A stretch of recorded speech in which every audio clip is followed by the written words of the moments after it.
Assalamualaikum warahmatullahi wabarakatuh. Baiklah, kali ini saya akan menjelaskan mengenai konsep akuntansi syariah dan sistem keuangan syariah. Baiklah, yang pertama kita akan membahas konsep akuntansi syariah. Tahukah kalian seperti apa konsep akuntansi syariah? Jadi, akuntansi syariah dapat diartikan sebagai proses akuntansi atas transaksi-transaksi sesuai aturan yang telah ditetapkan oleh Allah Subhanahu wa Ta'ala. Konsep akuntansi Islam syariah menurut Gabling dan Karim dapat dilihat pada gambar, yaitu dimulai dari masyarakat Islam, kemudian ekonomi Islam, kemudian teori akuntansi Islam, dan kemudian yang terakhir praktek akuntansi Islam. Kemudian ada sisi lain dari konsep syariah atau Islam sebagaimana ditampilkan pada gambar, yaitu dimulai dari yang pertama, lembaga perusahaan individu, kemudian melakukan kegiatan muamalah harus sesuai syariah. Yang ketiga, kegiatan dicatat atau accounting. Kemudian proses pembukuan, yaitu ada output laporan dan ada input transaksi. Apa sih sistem keuangan syariah itu?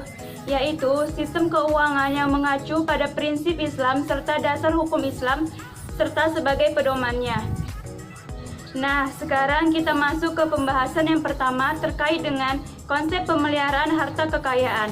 Kenapa sih harus memelihara harta kekayaan?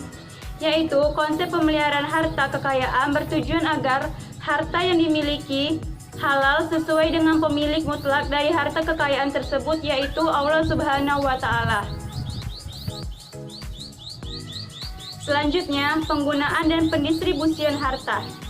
Yang pertama, tidak boros dan tidak kikir. Terdapat dalam surah Al-Alaq ayat 31, artinya, wahai anak cucu Adam, pakailah pakaianmu yang bagus pada setiap memasuki masjid. Makan dan minumlah, jangan sampai berlebihan. Sungguh Allah tidak menyukai orang-orang yang berlebihan. Yang kedua, memberi infak dan sedekah. Yang ketiga, membayar zakat sesuai ketentuan. Yang keempat, memberikan pinjaman tanpa bunga. Yang kelima, meringankan kesulitan orang yang berhutang. Selanjutnya yaitu akad, kontrak, dan transaksi.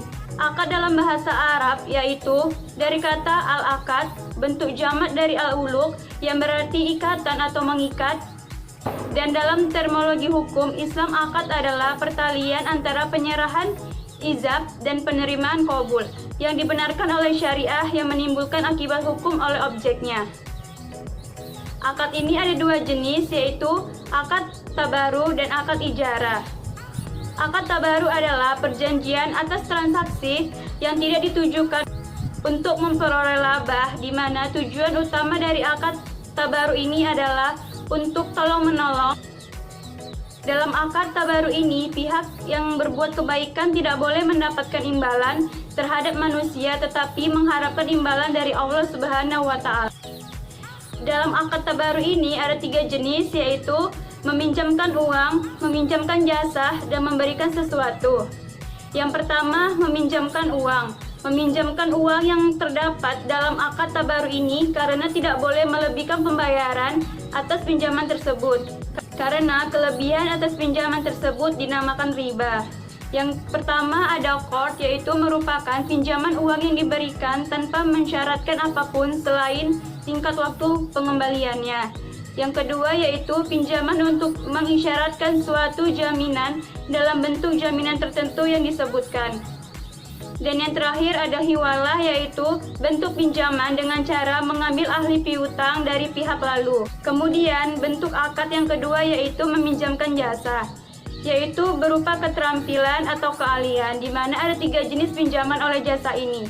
Yang pertama ada wakalah, yaitu memberikan pinjaman jasa berupa kemampuan kita saat ini untuk melakukan sesuatu atas nama orang lain. Yang kemudian yang kedua ada wadiyah, yaitu bentuk wakalah pada jenis pemeliharaan dan penitipan. Dan yang ketiga ada kafalah, yaitu wakalah bersyarat. Dan bentuk akad yang ketiga yaitu memberikan sesuatu. Dalam akad ini pelaku memberikan sesuatu ke orang lain. Ada tiga bentuk, yaitu wakaf, hibah, dan sodaqoh. Yang kedua ada ikat izarah, merupakan akad yang ditujukan untuk memperoleh keuntungan dari sisi kepastian yang diperoleh. Akad ini dibagi dua, yaitu yang pertama, Natural Uncertainty Contract, dan yang kedua, Natural Consently Contract.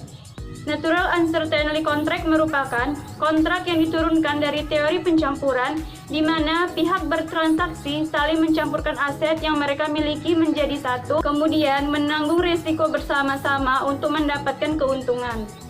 Kemudian, Natural Consently Contract merupakan kontrak yang diturunkan dalam teori pertukaran, di mana kedua belah pihak saling mempertukarkan aset yang dimilikinya.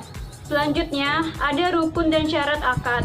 Rukun dan syarat akad sahnya suatu akad yaitu ada tiga. Yang pertama pelaku, yang kedua objek akad, dan yang ketiga ijab qabul.